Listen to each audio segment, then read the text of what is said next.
जैसे श्री कृष्ण इसने सारे प्रयत्न किए थे कि भी युद्ध ना हो, सबसे प्रार्थना की थी दोनों पक्षों से। फिर इन्होंने देख लिया था कि ये मानना नहीं, ये तो इन मत बुद्धि भ्रष्ट हो चुकी है। और उसमें क्या था कि सब रिश्तेदार राजा आधे आधे बांटने थे उन्होंने। ये राजा को भाई जो कौरवों के पक्ष में आना चाहता है वो अपनी स्वीकृति दे दो, पांडवों के पक्ष में आना चाहता है वो अपनी स्वीकृति दे दो, ऐसे कति तैयारी होगी। तब श्री कृष्ण जी ने सोचा भाई अब ये तो मेरा भी नंबर आओगा, मैं भी राजा हूँ और मैं पांडवों का रिश्तेदार, क्योंकि श्री कृष्ण की बहन अर्जुन का ब्याह रखी, रिश्तेदारी पक्की। और उधर से वो चाचे ताऊ थे, कोई अलग नहीं। तो श्री कृष्ण जी ने यहाँ तक कह दिया कि अभी एक तरफ तक मैं हूँगा, एक तरफ मेरी सेना होगी, अब मांग लियो जिसको मांगना हो। और यहाँ तक भी कह दिया कि मैं हथियार नहीं उठाऊंगा। अब पांडव तो मुंह धो रहे थे श्री कृष्ण पे कि सर्वशक्तिमान है, ये जो हमारी तरफ पक्ष में हो गया तो अकेला ही बहुत है। तो फिर पांडव घबरा गए थे। पांडवों ने यहाँ तक कह दिया था प्रभु हमें 5 गांव दिवा दो, हम युद्ध नहीं करेंगे। वो नहीं मानना था, फिर भी छोड़ो इस बात को, हम आगे लेंगे। तो फिर जब महाभारत का युद्ध हुआ, अब श्री कृष्ण ने हथियार उठाया, पहिया उठा लिया रथ का, उसको अपनी शक्ति से सुदर्शन चक्र बना दिया और उसने बहुत लाखों लोगों को काट डाला। अब ये अपने सत्र पर गलती नहीं करते ये देवता, जब तक ये न्यूट्रल रहते हैं। और जब इस काल ने इन पर प्रभाव किया, अंदर प्रवेश कर गया इसके काल, श्री कृष्ण के पाप को बनवा दिए इसके, और सुदर्शन चक्र उठवा दिया और झूठा बना दिया, वह प्रतिज्ञा भंग करवा दी। ऐसे ये त्रिकुटी पर जाकर चाल चाल है, यहाँ तक नहीं बोलता ये। अब वहाँ ये कोशिश करता है कि इसको यहाँ उलझा दूँ। उससे पहले बहुत सी ऐसी बहुत से वहाँ पर त्रिकुटी तो एक बहुत बड़ा सांग है, बहुत बड़ा प्लेटफार्म है, और वहाँ पर कहीं पर डांस हो रहे हैं, कहीं पर दुकानें लगी हैं, औरतें खड़ी हैं, नाच रही हैं, कोई अर्धनग्न शरीर में खड़ी हैं, और बहुत से वैसे सुंदर सुंदर खड़े हाथी सजे हुए।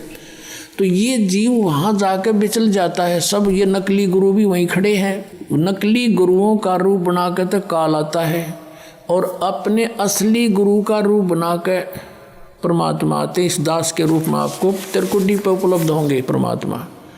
तो वहाँ क्या होगा कि कई बार ये काल भी परमात्मा यानी असली गुरु का रूप बनाकर खड़ा हो जाता है।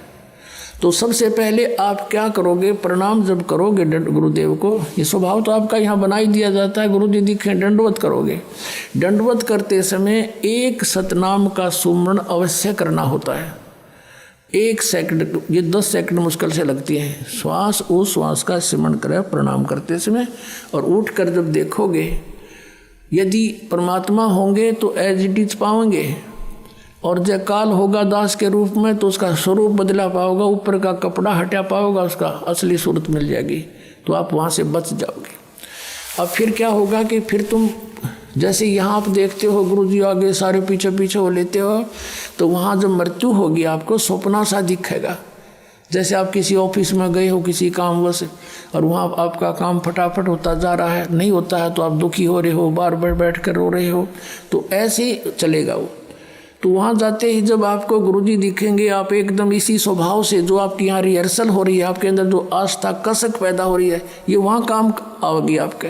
तो ये सब रिहर्सल यहाँ कराई जा रही है कि गुरु को परमात्मा जानकर ये सब क्रियाएं करो, तो वहाँ ये आपके काम आऊँगी, वहाँ अपने यूज होंगी ये सारी फार्मूले।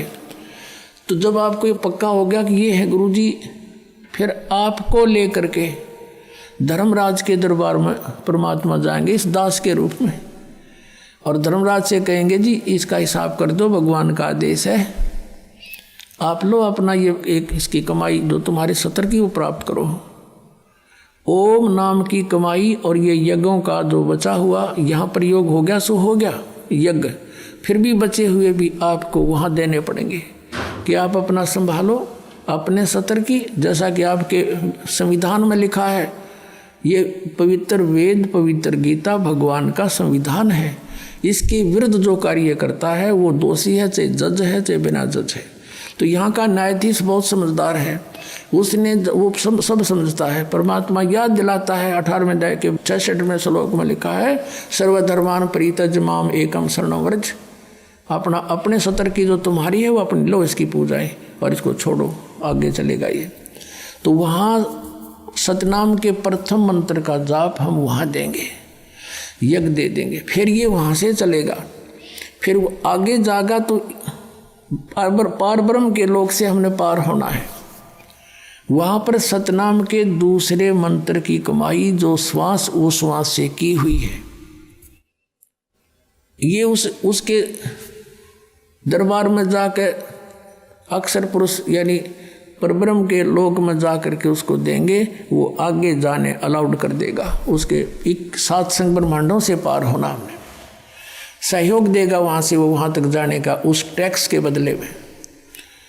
अब यहाँ बताया है कि जे तू पढ़ा पंडित बिन दोई ना अक्षर दोई नावा और पर्णवत नानक एक लंघाए जे कर सत समावा।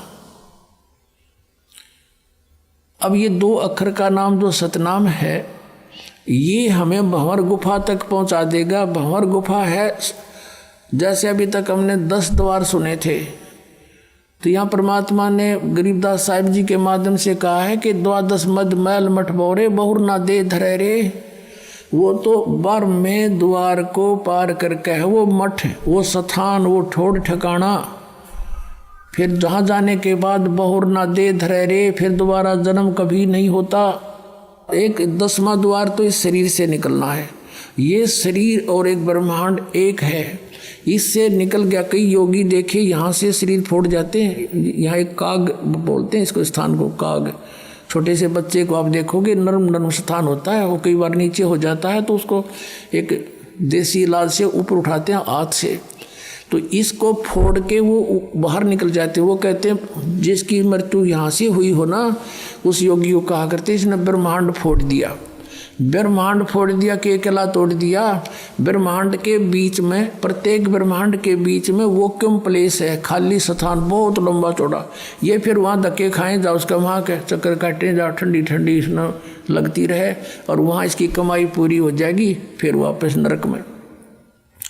और फिर 21 ब्रह्मांड का भी एक ग्रुप है, चारों तरफ से एक अंड आकार है, और 21वें ब्रह्मांड का कनेक्शन जो है उसके चारों तरफ भी फिर खाली स्थान है, और वहाँ से सीधा एक 11वां द्वार है, वो अक्षर पुरुष के लोक में प्रवेश होता है 7 संग ब्रह्मांडों का। वो 7 संग ब्रह्मांड भी चारों तरफ से एक तरफ बंद हुए हैं, पैक हैं, और बीच में अलग अलग डिवाइड हैं, वो अलग हैं। तो जब 11वें द्वार को पार करेंगे तो उसमें प्रवेश कर जाएंगे अक्षर पुरुष के लोक में। और 12वां द्वार जब है अक्षर पुरुष का, जो 12वां द्वार है अक्षर पुरुष के लोक से सतलोक में जाने के लिए पहले बीच में एक और स्थान है जो गुफा टाइप है, और उसको ऐसे गोल आकार है, वो ऐसे जाएगा ऊपर को। तो वहाँ जब हम 12वें द्वार पर खड़े हो जाते हैं, इसका जो अक्षर पुरुष का चारों तरफ से जो बंद है उसके पारदर्शक है, वो वहाँ से सतलोक दिखाई देता उस आत्मा को जिसके पास सार नाम की कमाई है। अन्य को नहीं दिखता, अक्षर पुरुष के लोग व्यक्तियों को नहीं दिखता, वहाँ के प्राणियों को नहीं दिखता, तो वहाँ से फिर वो दिखाई देता है। अब जैसे नानक साहब ने कहा है कि एक छुड़ावे एक लखावे, यूँ तो छुड़ाओगा कालते सतनाम का पहला मंत्र ओम, और वो जो दूसरा मंत्र है वो लखावेगा, वहाँ जाकर एंड पर बैठा देगा, और वहाँ से आपको सतलोक दिखाई देगा, पार नहीं हो सकते।